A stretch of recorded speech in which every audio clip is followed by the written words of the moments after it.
So I wanted to show you something, guys.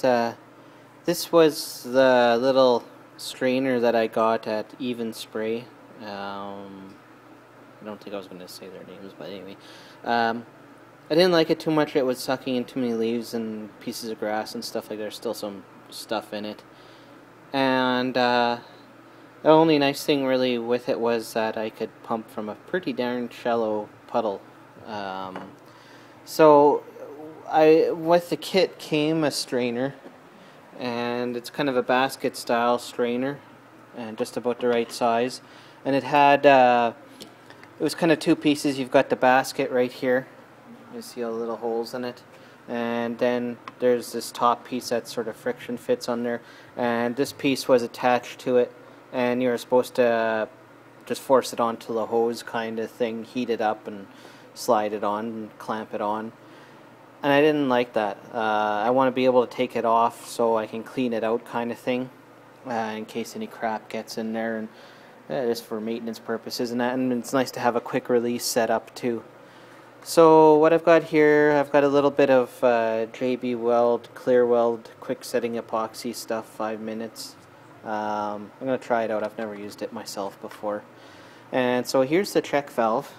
And check valve is made so you can disassemble it. There's a little spring inside here, a little weak spring, and the actual valve piece itself, and that keeps the water from falling out when you turn the pump off. And so what I'm going to do is I'm just going to simply take this. It's got the threaded piece on it, so I can just thread it into the check valve.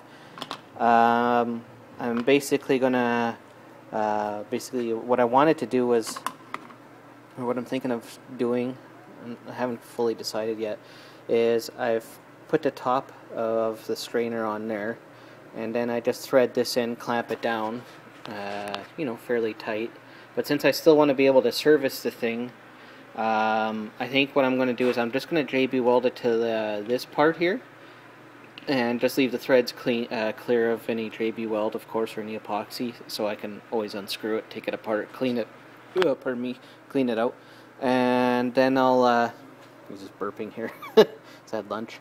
So, and then this, I'm going to leave it so, or at least I'm going to try to, see if it works or not, leave it so that I can pop it off, clean any shit out of here, and have at her. So, should work pretty good, I think.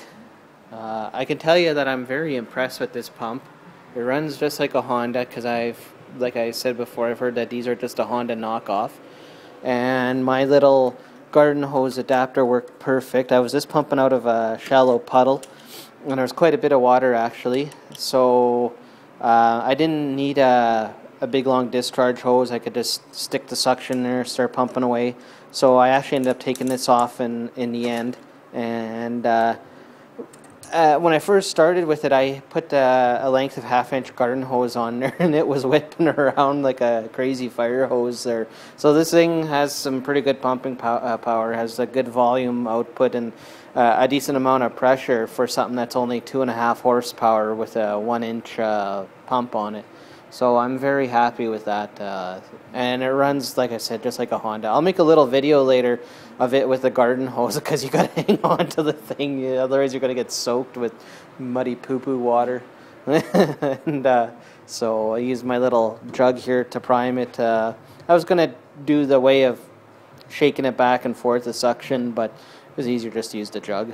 So I did that, and man, the thing works great. Nice and light and portable. You carry it around, and fantastic. Just got to sit in the wheelbarrow there right now. So yeah, I'll carry on with this, and I'll have a nice little soup strainer there, so to speak. So yeah, having fun tinkering with stuff today. Talk to you guys later. Bye.